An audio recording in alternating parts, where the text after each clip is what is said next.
I sometimes ask myself, was the Center for Cultural Studies like the Frankfurt School? You know, the Birmingham School, the Frankfurt School. And I wonder whether there was a moment, like there often was in Birmingham, when Horkheimer said to Adorno, well, shall we read some Nietzsche? Shall I read Heidegger? You know, I mean, we were constantly saying, what should we read next? Richard Hoggart, you know, used to give out copies of poems for Central Cultural Studies people to culturally read. I mean, you know, what did that mean? What does it mean to culturally read the opening of D.H. Lawrence's Sons and Lovers? Or George Orwell's Shooting an Elephant? Or indeed Sylvia Plath's Daddy? Students didn't know. I didn't know. Richard Hoggart wasn't sure.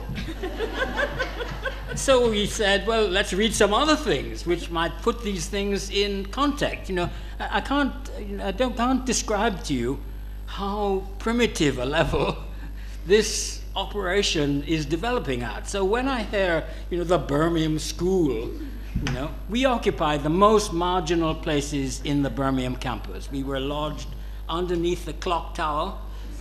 Nobody even knew there was a room underneath the clock tower.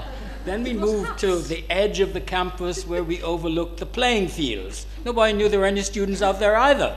So we moved from one marginal position to another. This is not the unfolding of some preordained intellectual project. This is, you know, this is the construction of an intellectual project. Now, what is the construction about? The construction is about the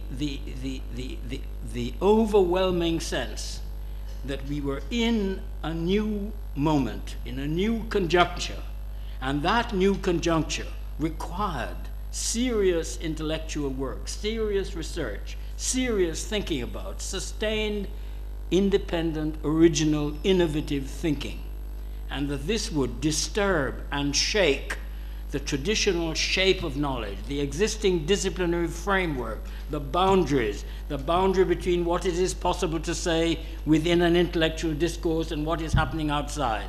It is a response to a moment. Now, the reason why I emphasize that, it's a response to lots of other things, but what I think now is the importance of this constitutive response to a particular historical moment, the opening of the 1960s. And what was significant about that was the introduction of Gramsci, and as Marina rightly says, it is Lydia who reminded us that Gramsci had something to say both about the centrality of what we have come to call the cultural and about the complexity of the relationship between the cultural and everything else. Gramsci was at that moment virtually unknown in Britain, virtually unknown. Extracts of Machiavelli and the Prince had appeared from a Lawrence and Richard volume in the 50s, and later Gwyn Williams, who's a Welsh historian, wrote 2 volumes on the workers' movement in Turin and Gramsci, and then of course the selection from the prison notebooks and so on. But at that moment, at the moment when the center was searching around for models which might help to guide and shape its intellectual practice, Gramsci was virtually unknown. And I remember the moment when Lydia said, "Have you heard of Croce?" "No." "Well, have you heard of Gramsci?" "Sort of." And we began to think about what Gramsci had to offer. I want to say about that now that thinking back, quite apart from the importance of that Gramscian moment for my own work, which I don't want to speak about here, it's been completely formative for me. It's a very bizarre experience because, of course, I can't read Gramsci in the original. So I only make up Gramsci, as they say. That's what Gramsci scholars are nice enough to say about me. "You make up a nice Gramsci," they say. I'm very loath to come to Gramsci conferences because I think they'll smoke me out. You know, they'll find out that I really don't. But that's a different thing. I know Gramsci in translation, but this is the moment of translation we're talking about. It's the moment when ideas begin to move partly in translation. And the very misreadings, the misreading of a text produced in one culture by those who need that text but in another culture, the very mistranslations, the very gaps and shifts constitute what cultural translation is about. As we know, there is no perfect translation. It is impossible. It's impossible to make transparent one language to another. But what is untransparent about the shift between one language and another is precisely the imprint of culture, the imprint of the movement of ideas, texts, events from one culture to another. So I don't apologize for mistranslating Gramsci or misreading Gramsci. But what is important for cultural studies was the point that I've just made, namely, we were looking for a way of understanding culture as part of a larger social formation, but in a way which neither reduced culture to something else or lifted culture out of everything else and fetishized it.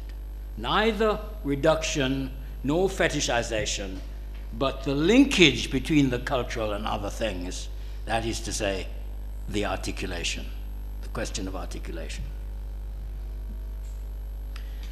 Lydia's involvement in, I don't want to go into detail about her involvement in cultural studies because I don't have a lot of time, but on another visit, she was very involved in media studies, in the work of the media studies group, which had formed up since the last time that she was there.